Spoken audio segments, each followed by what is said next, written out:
Good morning. My name is Donna Marie Collins. I'm the hearing examiner that will be presiding over this morning's hearing. This is a special request, case number 2023-00009, RAD Corkscrew Winery. All testimony and evidence that I accept during these hearings must be taken in under oath, so I will administer the oath to everyone in the room that intends to speak on the record at the conclusion of my remarks. For those of you who are not familiar with this process, the property owners or applicants representing the property owners will go first. They will present their case. They will explain how the request is consistent with our land development code and Lee plan and why it should be approved. Following their presentation, the county planner that reviewed the application will put on a presentation. They will highlight any special conditions they recommended. Their recommendation was for approval with conditions. We will discuss that on the record with the parties. I also have some questions that I will ask them. At the conclusion of that part of the hearing, I will open up the floor to members of the public who are interested in speaking. I realize that just because you're here doesn't necessarily mean that you're interested in speaking on the record. But if you fill out one of those papers by the door there, you will get a copy of my final decision in this case, whether you speak or not. If you do speak, please fill out one of those forms for sure, because we're going to need your email to send you a copy of the decision. Yes? Yes, so they get to make a presentation and present their case, and then how long do I have to make comments on it? When I open up the floor to the public can speak as long as they want. Can I stop, review my notes, and then talk? No, you only get one opportunity to speak, so I encourage you to take notes during the presentation so that when you come to the podium, you're able to address all your concerns at one time and then take your seat. Okay, I'll just follow on. Pardon me? It might be a little bit of a run-on because I'm not prepared, but okay. Okay, well, this is the way we do it. During public presentation, that is your time to ask questions. The questions will not be answered in real time. We will make a note of all questions, and then when we close public input, we will go back to the parties and they will respond to the questions that were raised. I find this is the best way to handle it because a lot of times people tune out when other people are speaking and we have the same questions asked repeatedly, and it's just better if we just take them all in and then we answer them after we close public input. Following public input, we'll come back to the parties. They will respond to any questions that may have been raised. They will clarify some issues if that's necessary, and if they feel as though they would like to, they make closing remarks. I will then close the hearing unless I'm leaving the record open for an updated site plan or what have you, and then within 3 to 4 weeks, I will issue my final decision in this case. Okay, I think that's everything. So if you intend to put testimony or evidence into the record, I ask that you please raise your right hand. Do you swear or affirm that the testimony and evidence you place into the record will be the truth? Do. Okay, thank you. I'm ready to begin. Madam Examiner, thank you for having me. My name is Rocky Rick. I'm hoping that during the next 45 minutes you won't tune out. So. I'm just kidding, it's not 45 minutes. This is a copy of my PowerPoint presentation. What I'd like to do is just spend a few minutes describing our project and why I believe it would be a great fit for Lee County and for Southwest Florida. At the conclusion, I'm happy to answer any questions that you may have. So the name of our project is RAD Corkscrew Winery. The first question we always get is, where did the name RAD come from? So this goes back to our family. It is a family business. My beautiful wife here and I, along with our 13-year-old daughter, as I mentioned, my name is Rocky. My wife's name is Allison. Our daughter, who really wanted to be here today, but we told her she had to be in school, is named Dylan, and we are the Rick family. Here you can see us sitting in front of our passion fruit vines planted right there on Corkscrew Road. So we are RAD Winery and Cidery. Before I get into the specifics of the project, I need to take just a couple minutes and give you a background on both myself and Allison. I think it will help bring some context to this project, why we're doing this, and also why we'll be good at it. I am a farmer by nature. I grew up on a family fruit farm in southwest Michigan. We grew hundreds of acres of apples, peaches, cherries, and strawberries. From a very early age, I was out working in the orchards, doing everything from picking to hoeing to weeding to when I got to be a little bit older, like 7 or 8, I was driving tractors. So I was involved in the family farm from a very early age. After high school, I went to Michigan State University, got a certificate in agribusiness management, and then on to get my bachelor's degree in business administration with an emphasis in marketing. Finally, I got my master's degree after that. So I have a background in farming. My whole life has been spent in farming. I got a degree in business. I worked a few other jobs out of college, but then decided I want to kind of head back to the farming aspect, which is when I met Allison. Allison was going to school at Western Michigan University at the time. She had grown up in Muncie, Indiana, and she was studying special education. So it was about that time that we met and she, for some reason, decided to join me in this crazy agritourism venture that we embarked on. That was about 20 years ago, and over the course of the past 20 years, we have been involved in nothing but agritourism. So we have started and successfully operated 3 different agritourism businesses up in southwest Michigan, 2 separate wineries. So back in 2006, we planted our first wine grapes, and about 5 years later, we opened up Gravity Winery, where we opened up to the public for tours and education and wine tasting, of course. About 5 years after that, we opened Red Top Winery, which you see here in this picture. This is one of our locations. We have a 60-acre farm in Michigan. We grow about 30 acres of wine grapes. We produce about 15,000 gallons of wine from our vineyards up there every year. We also, along that way, started a winery tour company. We actually started the tour company before we started the wineries. It was an easier way to get into the business. We took people that were visiting southwest Michigan on tours of the area, taught them about farming, taught them about growing grapes, how we make wine. So it was a very educationally oriented business. Those businesses are all still operating today. We did sell the winery tour company to one of our employees, and we're partnering with our winemaker he owns Red Top now, and we still own Gravity, but we're still very involved in Red Top as he is taking a bigger role in it too.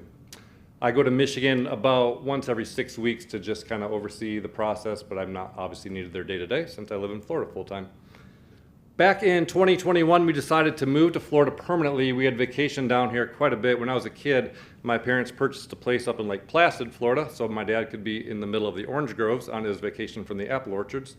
And we used to come down to Fort Myers quite a bit and fell in love with it. So when Allison and I got married, we continued to vacation down here and fell in love with Fort Myers.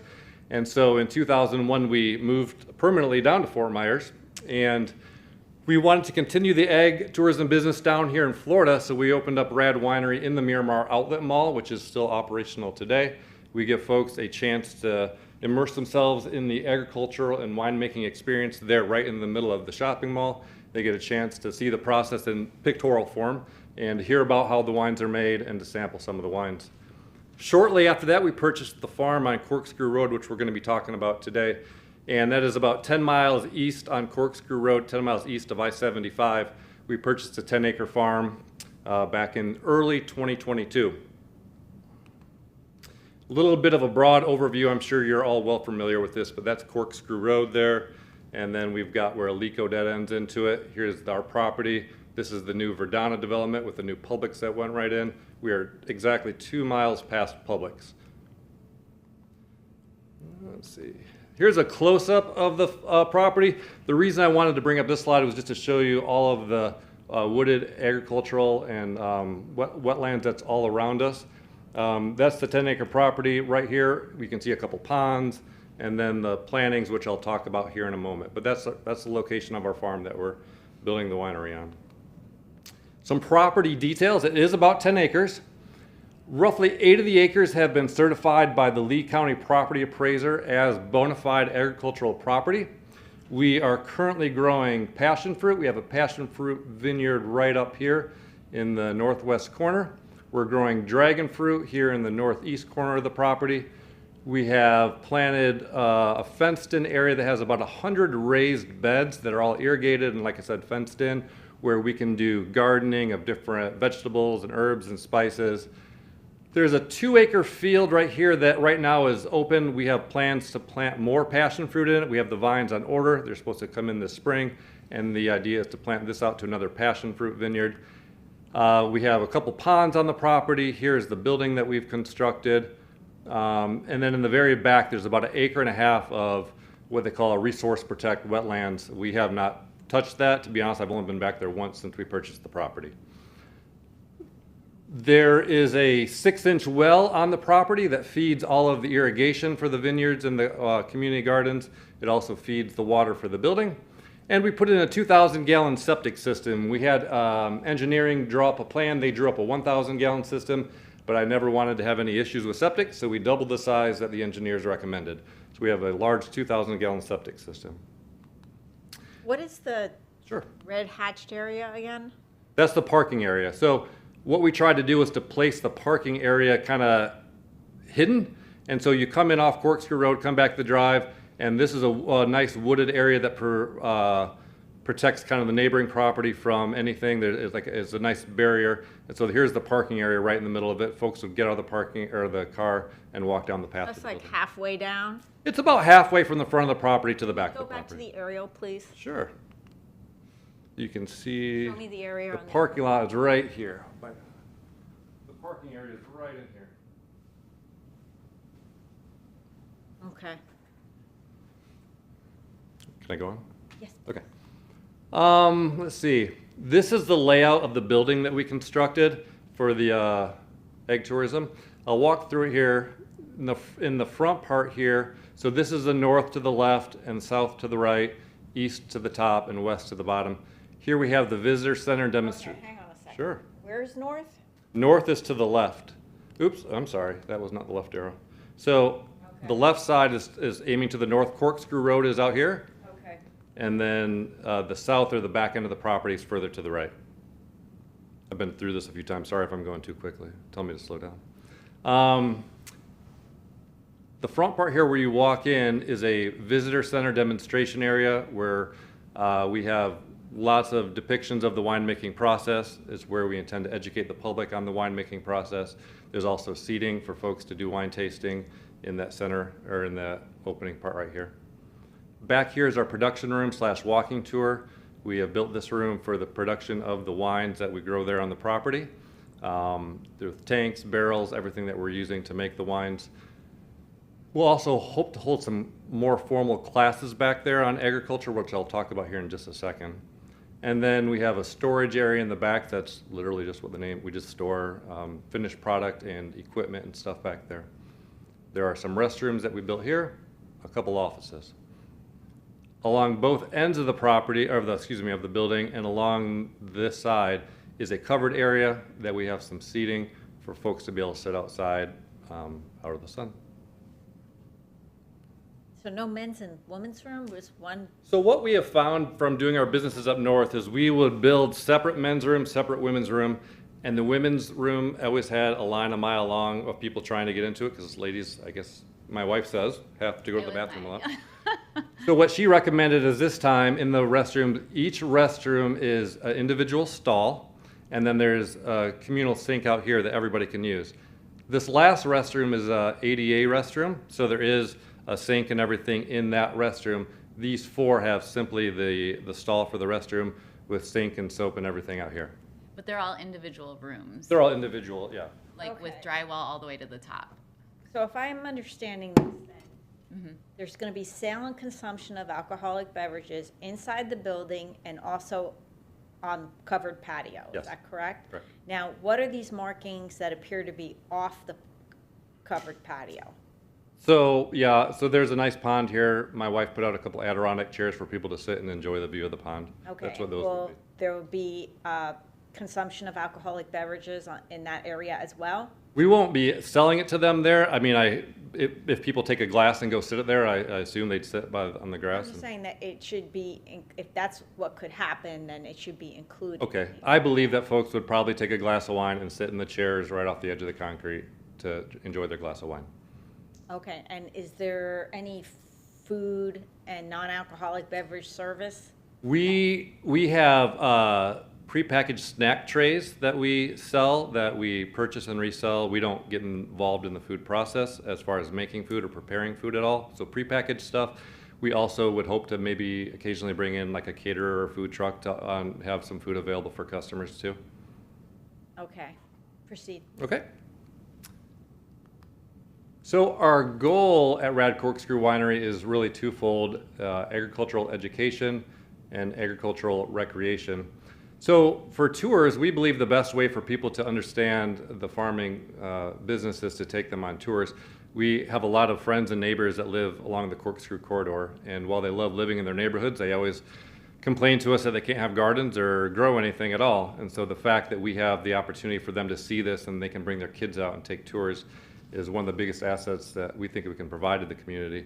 So we are planning on walking tours through the vineyards, through the plantations, through the cellar, through the process. Right here you can see this is our dragon fruit planted right out in front of the building. Taking people out into what we do is a huge part of what we're planning on. Demonstrations when it comes time to prune the vines or to harvest the vines, to make the wines. We regularly up north and plan to do so down here, have demonstrations and classes that teach that stuff to folks. We are also in conversations with a third party that loves putting on agricultural classes of all sorts, and he's talked to us about hosting some of his classes out in our facility. He has no facility. He just has a passion for teaching people about agriculture. And so it's early conversations, but we're hopeful that we can work out something that he can teach people stuff even beyond. So I know how to grow grapes up north. I'm learning how to grow dragon fruit and passion fruit and a few other tropical fruits. He's got knowledge in things other than dragon fruit and passion fruit that I do. And so our idea was to kind of partner with him so he could teach even other agricultural classes using our space.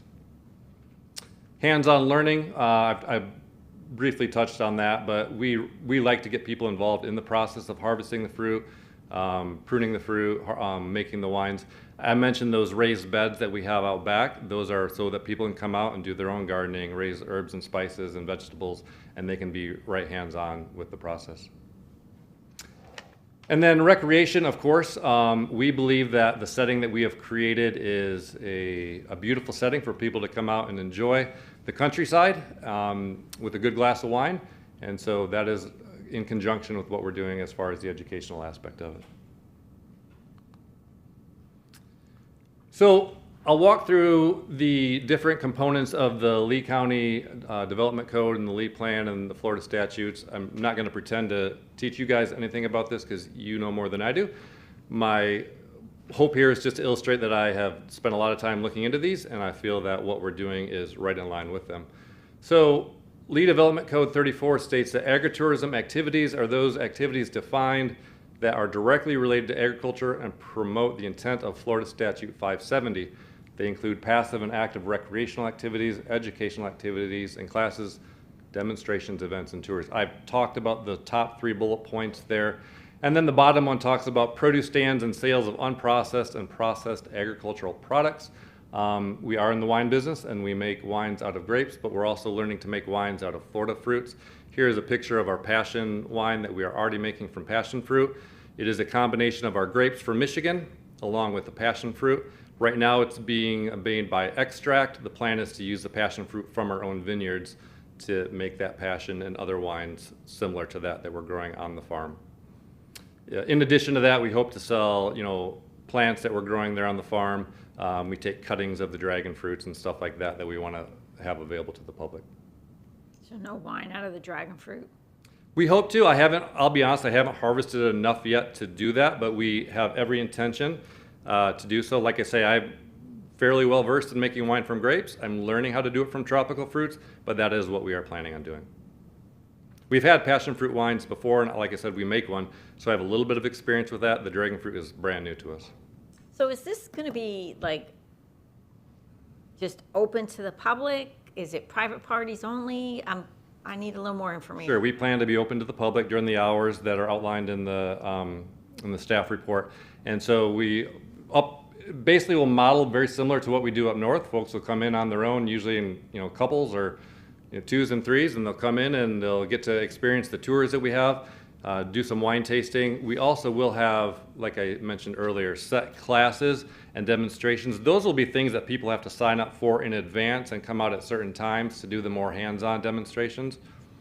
Is there plans for entertainment?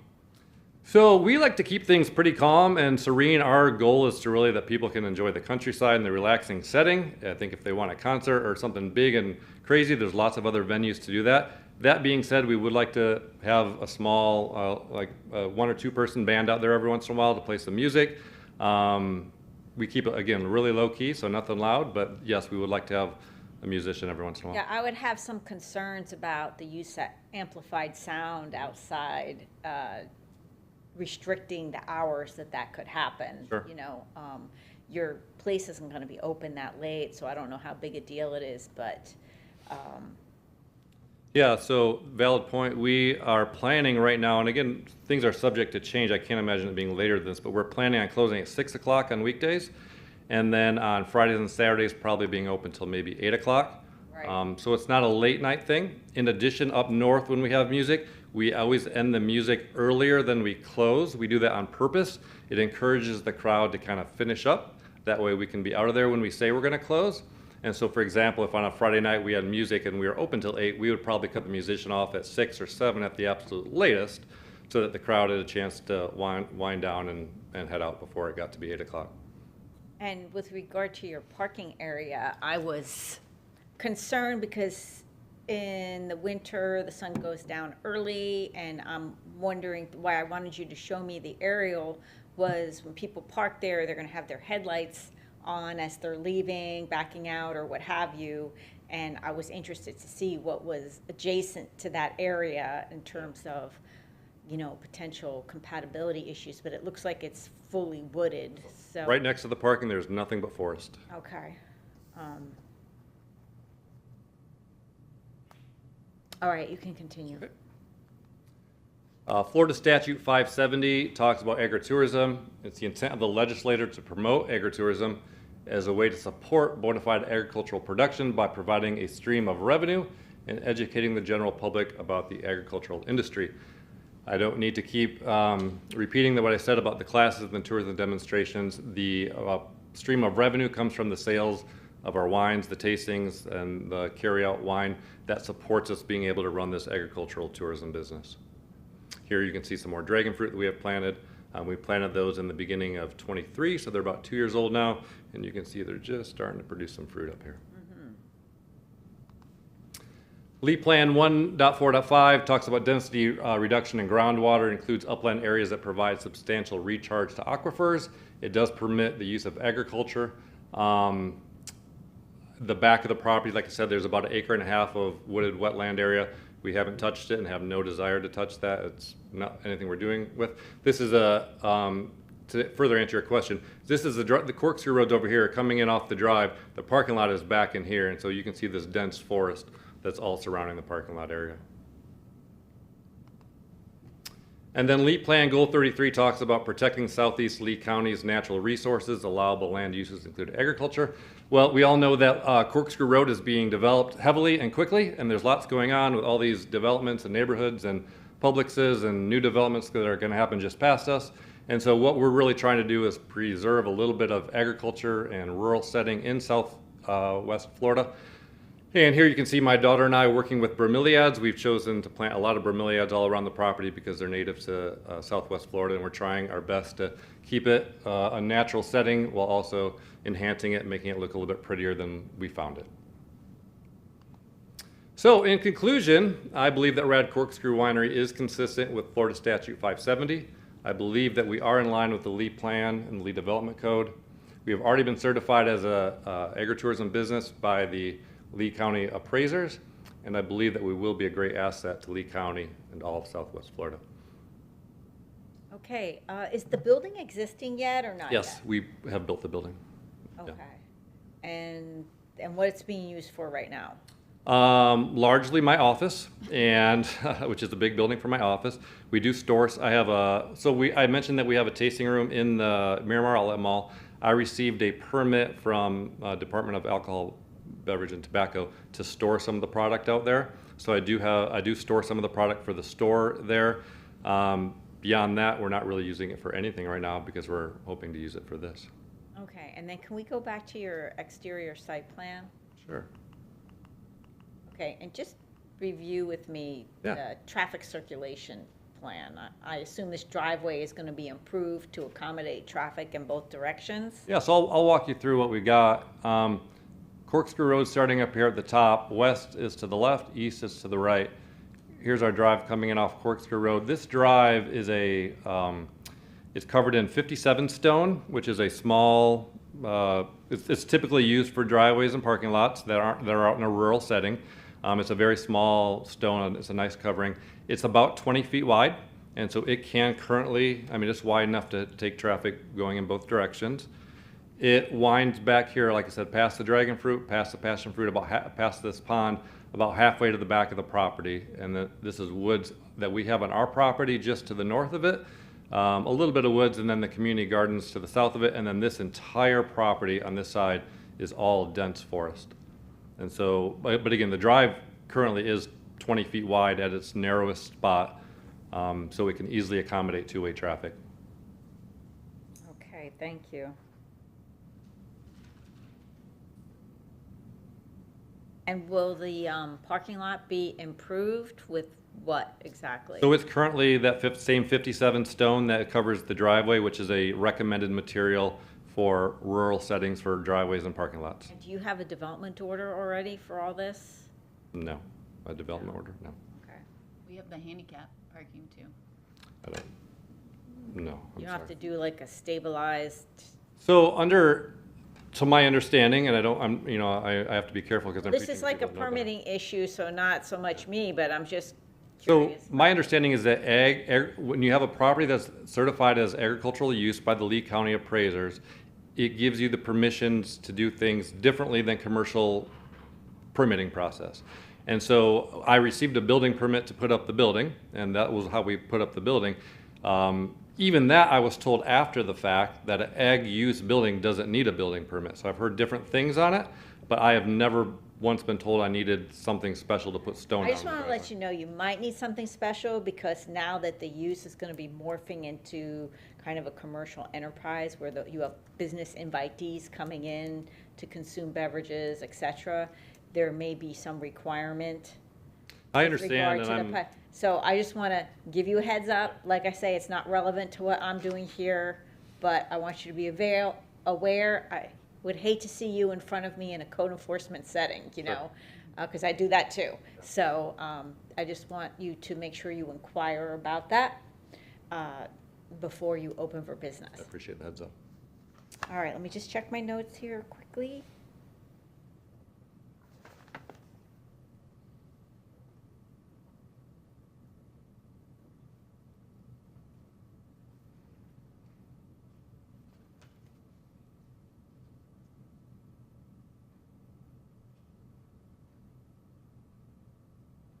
Okay, that's all. Thank you very much. Thank you. Sharon?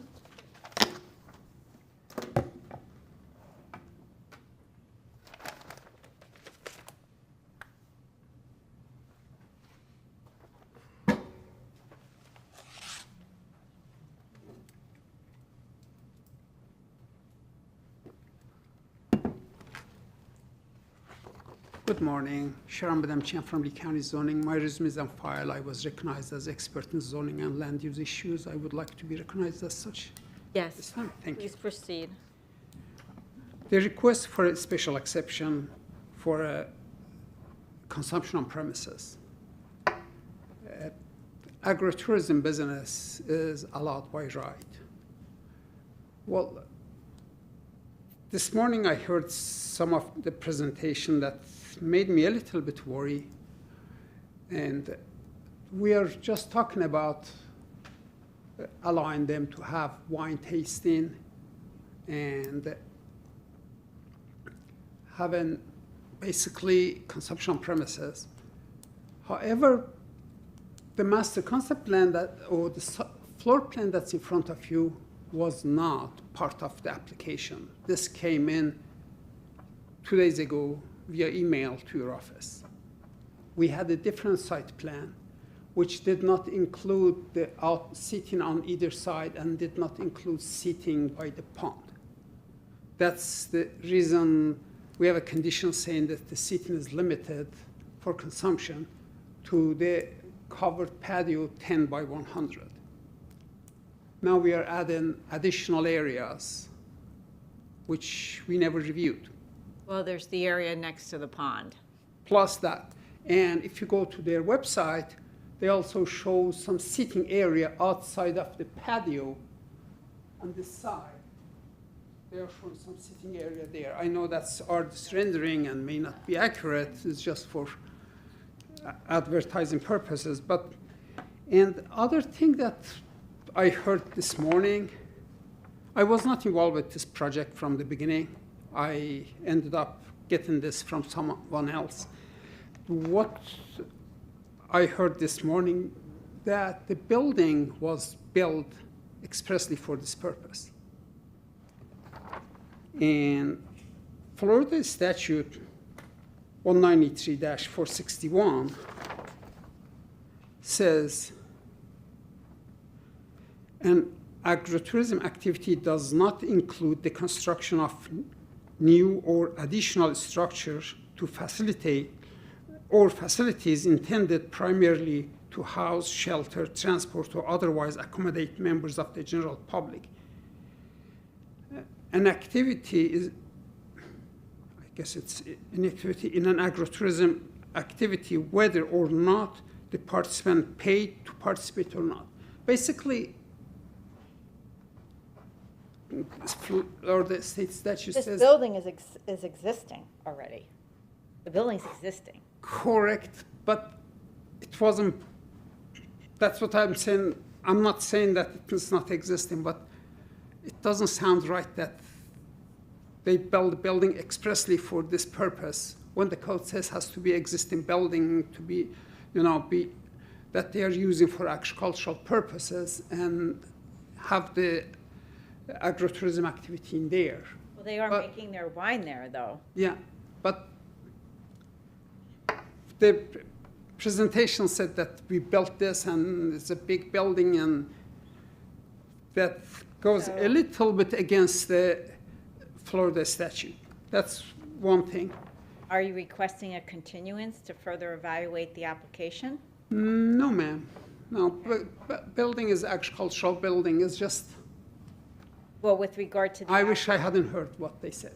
With regard to the outdoor seating, With regard to outdoor seating, would you request an exhibit perhaps that delineates the entire area where alcohol can the be? site plan they gave us delineated the outdoor seating area.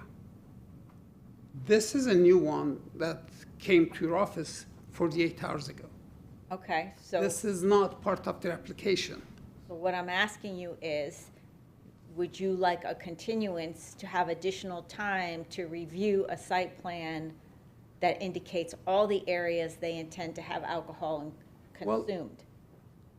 That would be nice, so we have to make Because I'm sure. trying to determine whether having an updated exhibit showing all the areas is all you need, and we can go from there, or you want the updated exhibit and you want time to review it and perhaps Well, add conditions or change your recommendation or what have you.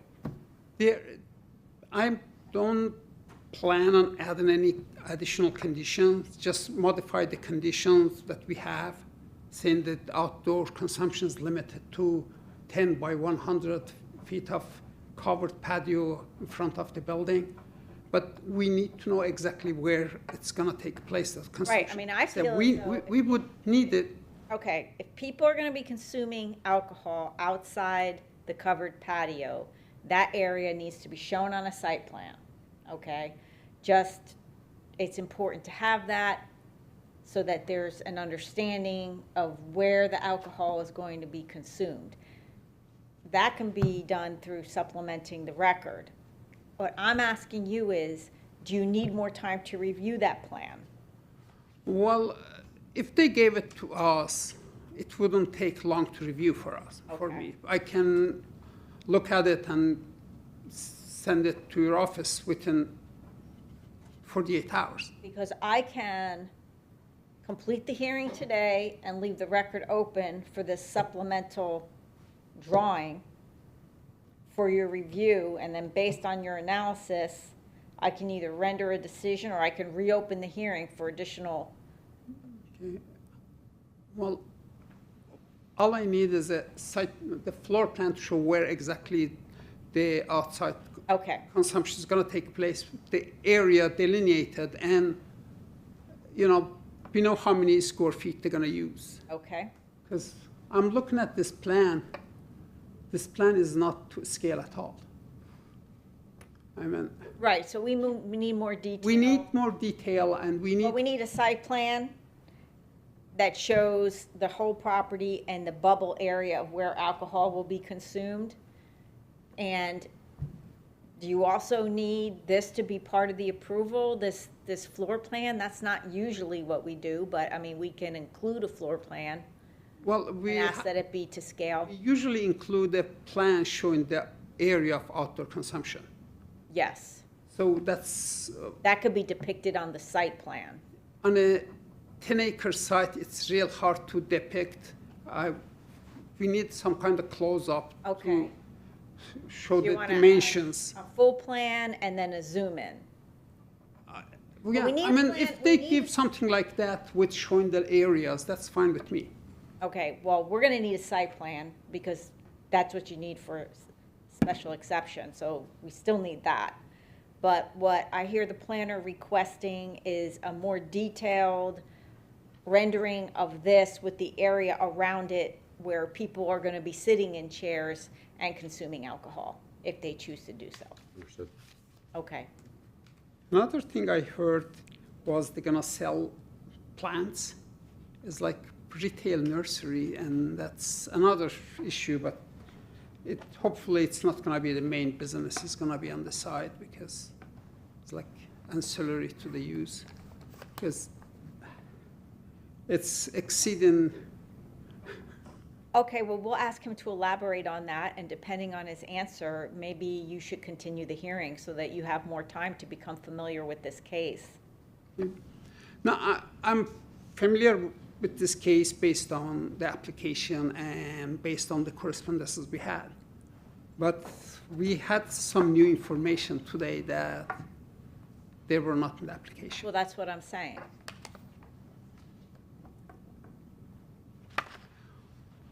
With that, I mean, they are in compliance with the LEAP plan for the requirement. So- Okay, can we go over your recommended conditions first? Yes, ma'am. Before you go over the compliance with the review criteria? Well, the recommended conditions, one is to, basically they are limited to 2 COP, which is wine and beer, no hard liquors. Number 2 is only limited to areas as shown on the plan, which the Okay, so. old more plan detailed showed. Plan is needed.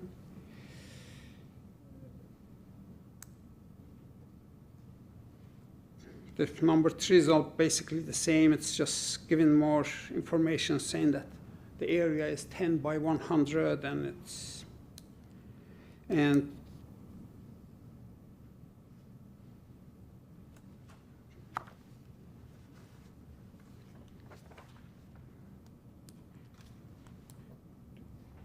and basically hours of operation, which shows their hours of operation, which is fine.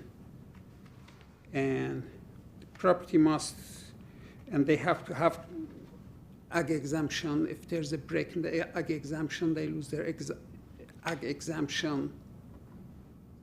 This COP is going to be canceled. Right, well, I wanted to talk to you about that because I was looking at the other agritourism cases that we've had in the last 10 years where there was consumption on premises, and none of them said that the use is canceled if they fail to maintain the ag exemption. It says the use must cease. And there is no need to come back through the public hearing process to reinstate it if they re-up their agricultural exemption. So I was curious why you chose to make that condition. Well, because it's different than all the other ones, that's sometimes all. they lose the ag exemption, and then, especially when with those wedding venues and things like that, and they don't even bother to get the ag exemption because really they have no ag use on this site. They are calling it a pasture, but it's, So your position is that the use is canceled and they have to go back through the public hearing process if they lose their ag exemption? I mean, that's my position, but you Okay, can. I'm just trying to understand Yeah. why you're distinguishing it from the other agricultural tourism cases we've had where they're seeking sale and consumption, that's all. Well, kind of live and learn from other ag exemptions we had. And just want to make sure that they don't lose their ag exemption. It's like Okay. losing ag exemption, it's gonna make Well, I them think lose we their can- COP. I think we can accomplish that using the condition that's used in the other cases, which says Cease. the use must cease, the Okay. sale and service of alcohol must cease if they fail to maintain their agricultural exemption. That's fine with me. Because then what happens is the use is transformed into something else, and they would perhaps need a different approval, maybe even a rezoning to continue. Would you be comfortable with that similar That's fine. condition? Yeah, that's fine. Okay, And the last condition is like the parking has to be the area labeled as parking area. on the site, so we need a On the more site. detailed site plan, is Well, what you're requesting there? I'm not requesting more detailed site plan, I'm requesting more detailed floor plan where all the outdoor consumption is gonna take place. Okay, Yes. More detailed site plan is not gonna give me any information. The scale is so big that, all right, I'm just trying to understand the last condition, what you're looking well, for there. we don't want cars parked all over the place. We want cars parked only where they are intended to park. We don't want people to come and park wherever they feel like it, Okay, because it's closer to the building. yes. Thank you. Well, thank you. Okay, and do you want to go over the review criteria and see Yeah. how it meets? Sure. Well, for ag exemption, there's no review really. The Florida state statute allows them to have. And this is an ancillary use to their ag exemption. They are producing wine and they want a wine tasting. And And you want to tell me how this is consistent with the Lee plan? well, the LEAP plan allows agricultural use and ancillary activities, and we always allowed consumption of alcoholic. You want to open up the door there? Sorry about that, Shram. What's her project? I'm sorry, it was locked. Was it? I'm sorry. Yeah, sorry.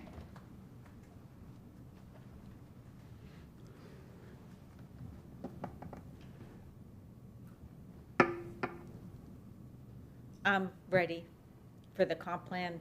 I was wondering if she has. You want to take a something- break? No, Go ahead. no, I was wondering why she showed up. That's okay. Consumption on premises we traditionally allowed in agritourism as an ancillary use. It is not we are not building a bar, so they have a use, and as part of the use, it's like ancillary to what they are proposing is that they are not proposing to build a bar or restaurant, they are just proposing a winery with some wine tasting. And it's your position that's consistent with the future land use designation of, That is my position, that is consistent. We have had several of similar cases in the DRGR, and they were all approved. We always recommended approval of COP in conjunction with a bona fide agricultural or agrotourism activity. okay. And consistency with the land development code. I'm asking you to do this because we basically had Mom Pa Kettle put on the presentation, so I need to have this in the record put in the record by you, the planner, because, Well, okay. Well, we have some portion of the lot is wetlands. They're in full compliance with the wetland future land use designation. They are not touching it. And policy 33.1.5 recognizes importance of agricultural land and food production and water conservation. This development will produce food, or at least fruit, and they are protecting the environment. They are not doing anything to damage the water resources. It is bona fide ag use. And okay, the next criteria is compatible with existing uses and surrounding. well, existing uses, surrounding uses, they're all agriculture. And what they're proposing is ag use. They are not proposing anything different than an agricultural use. And when it comes to agritourism, we have no say.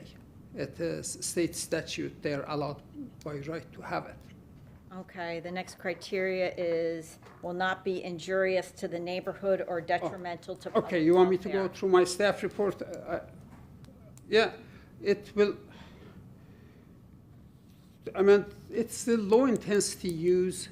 It is not intended to generate excessive noise or dust or fumes. It's not supposed to be injurious to the neighborhood or to the area. They are basically doing what was always intended to do in the area, to do agricultural use. Okay, and complies with the zoning regulations. It is in full compliance with the zoning regulations. They have buildings that, in ag exempt properties, they do not need a building permit for it. For the parking and all the improvements, they are going to go through a development order, a DO. And I don't know what type of DO, but they are going to do the site improvement, access to the site, everything will be reviewed and approved because it's gonna be open to the general public. It's not just agricultural activity. So we are going to review that at the time of development order approval for the site. The use they are proposing, the activity they are proposing, it's what exactly was intended for the area in DRGR, low intensity, and they are in full compliance with the land development code, requirements of the land development code and the LEAP plan. Okay, and a special exception is necessary because, Special exception is necessary because they are proposing consumption on premises. Otherwise, they don't have to come to us. okay. So there wasn't a separation concern that triggered this? Well, they have outdoor seating. The closest property is within 100 and so many feet of this building. The house on that thing is about 600 feet from this building here. That's the only property that has a house on it. And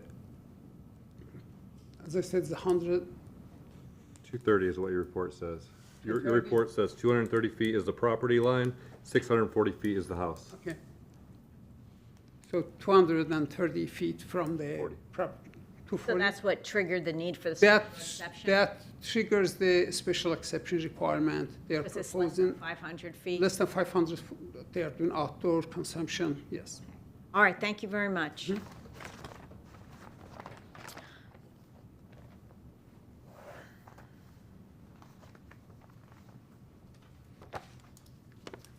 Madam Hearing All Examiner. right, one concern I had regarding the site plan is I think there should be lighting at the entrance for the same reason that I mentioned, that there isn't a lot of lighting on Corkscrew Road, and your hours of operation during the winter months. People are going to be perhaps entering and leaving at twilight or dusk.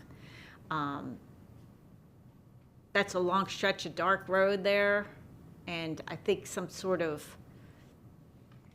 lighting at the entrance would be appropriate.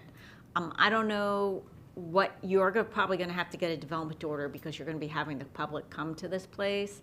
I don't know if they're going to require a turn lane. It sounds like it's very low intensity. That's probably not going to happen. But I think there should be some sort of lighting at your entrance so that the traveling public can enter and leave safely under low light conditions. To address one of those concerns, we did have a traffic impact study done. Shahram did not mention that, but it was done, very low impact, no alterations were required from the Okay, traffic. all right, that's not surprising. All right, thank you. All right, I'm going to take a 5-minute break, and then I'm going to open up the floor to the public. I'm going to go through these sheets that are here. If you didn't happen to fill one out, I'll make a call, last call for anybody who wants to come up. But 5 minutes, and we'll be back. I was going to give the history. Why we're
Okay, I'm back on the record. I'm ready to open up the floor to public input. Bernie Kaplan. Good morning. Thank you for the opportunity to speak. I'm here to speak in support of the RICS and in support of the venture that they're doing. And just want to let you know that I've known the RICS for about 3 years. They head up a community church group that's an offset of Summit Church that I've been involved in, and I've gotten to know them and their little girl, Dylan. Wonderful people, very, very hardworking. You won't meet anybody that's more hardworking than them. Very high standards. And though you're probably not so much interested in that as you are in why I would be in support of something like this, I live in the neighborhood that they live in, the place at Corkscrew, and there is nothing around that has something like this type of venue for us to be able to go. And actually, I don't know of anything around Fort Myers at all that has a venue like this, a wine tasting type of thing. I would encourage you, if you haven't already, to visit it. It's beautiful. The grounds are beautiful. They've just done a marvelous job, put in a ton of work. And I think that something like this would be a great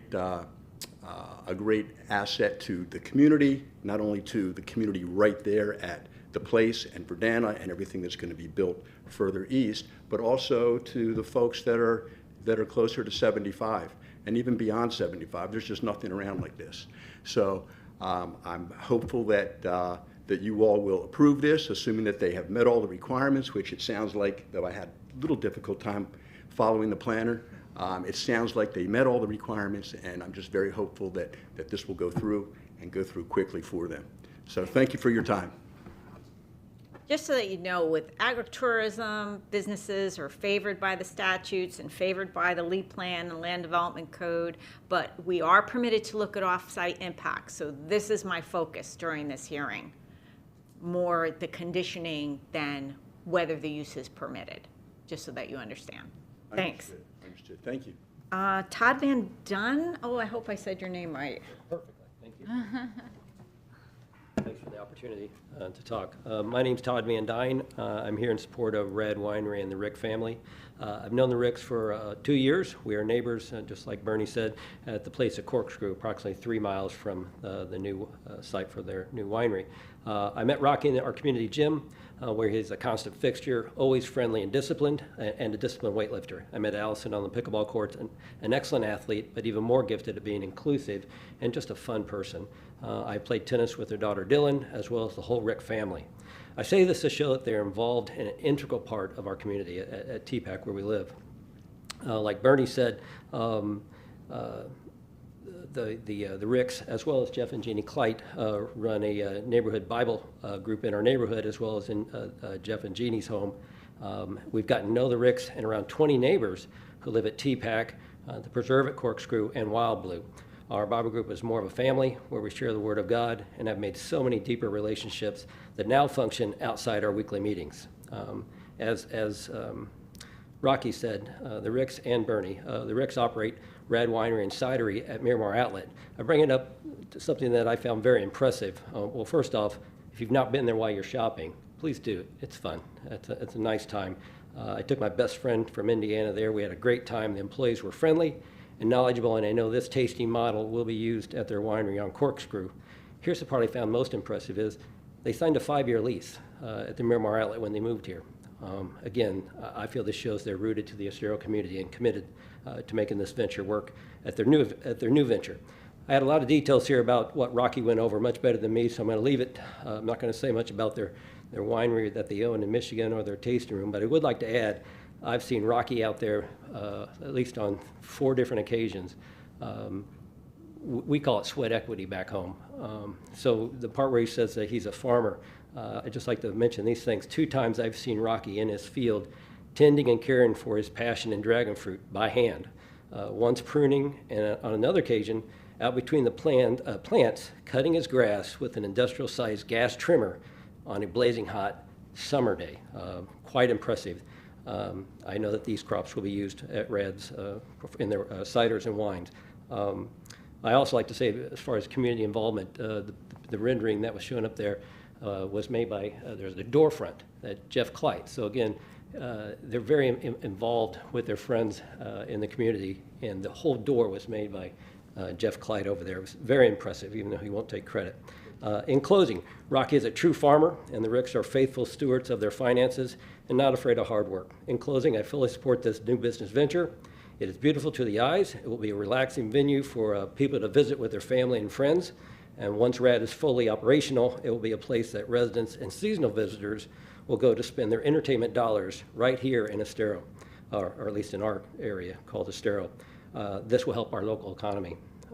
I know Rocky already mentioned this, but RAD stands for really awesome drinks, but also, as he stated, Rocky, Allison, and Dylan, which I think is a truly wholesome family-run business. Thank you. Thank you. Jeff Kleitz?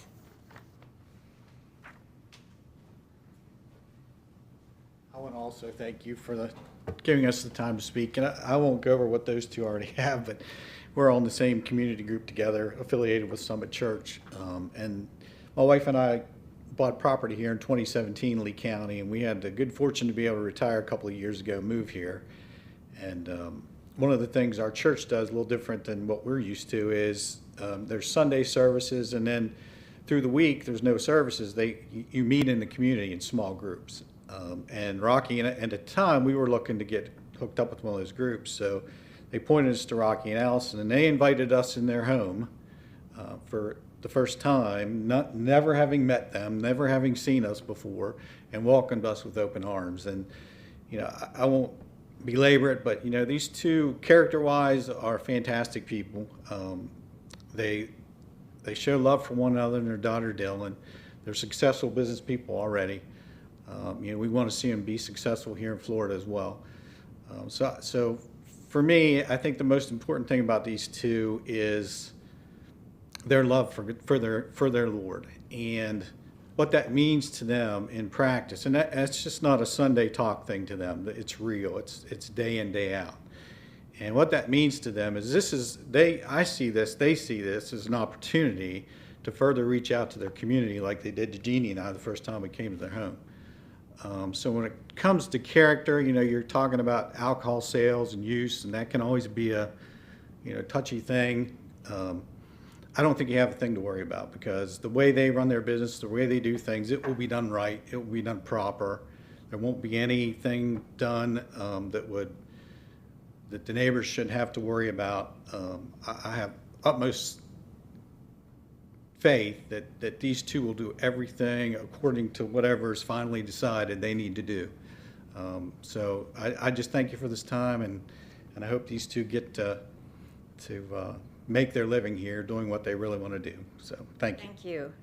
Cheyenne Bray?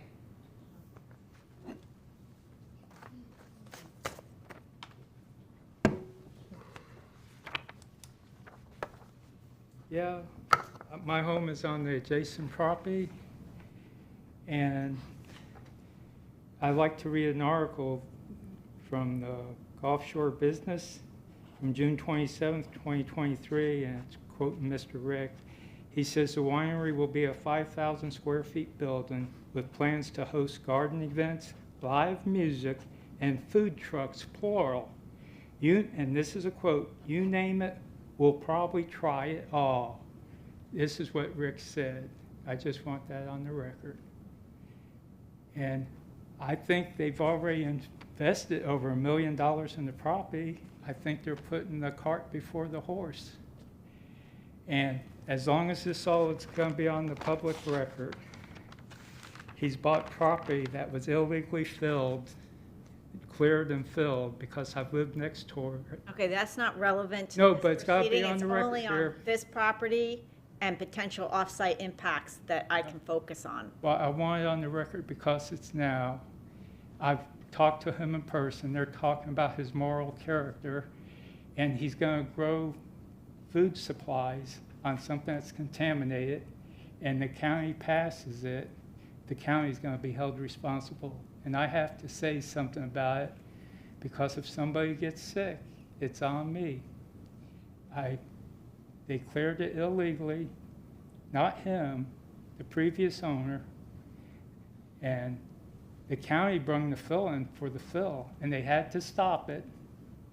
and it went into litigation. It was never settled. And from my own personal thing where it meets my property, I find, car seat cushions, old oil containers, and I seen their rototiller after they've been out plowing in the field. They're pulling rags and who knows what out of the machine. And sound carries out there, and you're going to give the regulation to somebody. The county's not going to be in charge of the regulation. The state's going to be in charge of this alcohol and such. And from my previous experience, I have a rock pit that rocks my house once a week, and I can't do anything because the county doesn't have no control over it. You got to go through the state fire marshal, and my home was there first. The county really hasn't helped me on most things, and he's already had the property up for sale, and I'm worried about who buys it next. It's one thing after the other. And I know there's a food truck court like up on Tree Line and Alico Road by the Twin Peaks, and I go past that and they're blaring the music out. And I feel it's just a money venture. And I've lived there 35 years. And I think it will decrease my property value. And somehow I'm over there and I can only have one house on 20 acres, and his property got 2 houses, and one of them never pulled a building permit. He's taken them down, but the county permitted that. And like I say, he's pointing out how I have a nice wooded lot next to him, and his place has been, except where there's the stuff in the back, been cleared. Over 80% of his place has been cleared. And when and I was worrying about the safety of people drinking around the pond and stuff, and children coming up without any safety fences and stuff, especially if alcohol is going to be involved.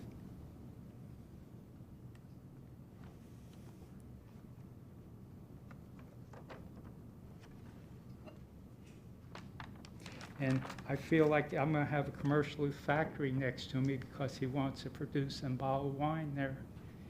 And if it was just a product that was being grown on the property, I'm fine. But, he's saying how he has so many gallons up north, you're going to bring that down. It's extract, it's not raised even here in the county, and process it.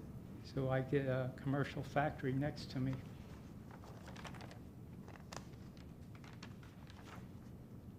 And I do have a concern about a fire hazard if people come up and they're smoking or something, and my property's right next to it. We've seen what happened out in California.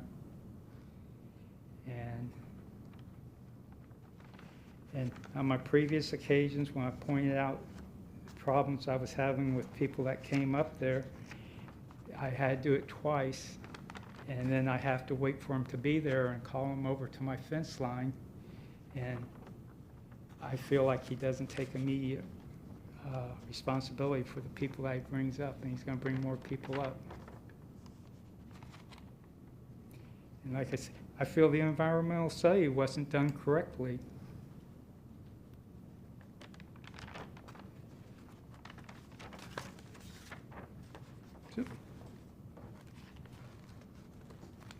I guess that's it. Okay, thank you for coming today. You want to take a minute and look at your notes, or are you finished?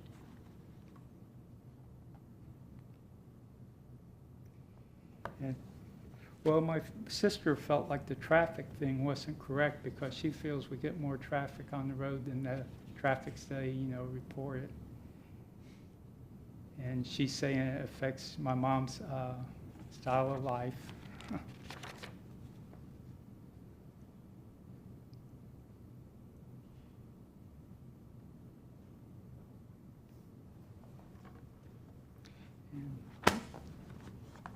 Okay, thank you. Okay, thank you. Okay, we're back to the parties now.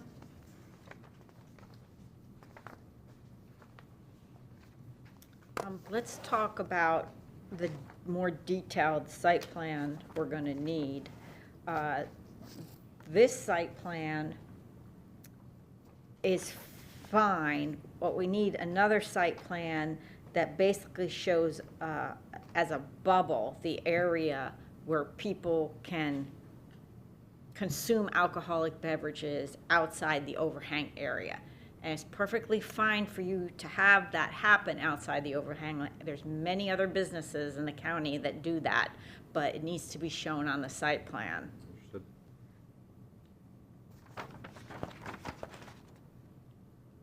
And then in terms of the hand drawing that I have in the staff report, I'd prefer to have a second drawing that does show the interior with the overhang area as more detail, highlighting the agricultural aspect of this facility in terms of the area where the wine is in production and how you're going to take the public through, you know, to see that area. Do you know what I'm saying?